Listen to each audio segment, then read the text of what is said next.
বহুদিন পর ওই গোসিঙ্গা দিয়া আমরা মনোহরদি গিয়াসপুর রওনা হয়েছি।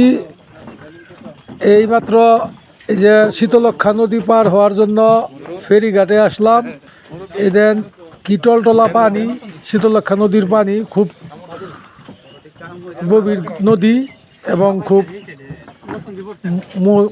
ভালো লাগলো দেখা। বড় বড় বোটও আছে, ওই দূরে দেখা যায় এবং অনেক লোকজন এই রাস্তায় যাতায়াত করে। তবে এখানে একটা ব্রিজ যদি হয়ে যেত তাহলে শ্রীপুর কাপাসিয়ার যোগাযোগটা খুব ভালো হতো। আশা করি এখানে একটা ব্রিজ রাজনৈতিক ব্যক্তিরা অবশ্যই অবশ্যই করবেন। এখান থেকে লোকজন অনেক চলাফেরা করে, কিন্তু একটা ব্রিজের অভাবে এই যে নদীটা পার হইতে অনেক সমস্যা। ফেরি দেওয়া পার হইতে বাচ্চা কাচ্চা নিয়ে, নারীদেরকে নিয়ে খুব সমস্যা।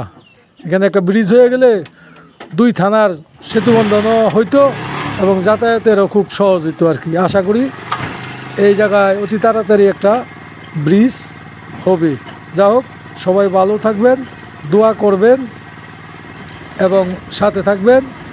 আমরা যাচ্ছি গিয়াসপুর মনোহরদির উদ্দেশ্যে। আমাদের যাত্রা জানি শুভ হয়, এই জন্য সবার কাছে এবারও দোয়া কামনা করছি। আল্লাহ হাফেজ। আবার দেখা হবে অন্য একটা কোনো এক ভিডিওতে হয়তো। আজকের মতো রাখছি।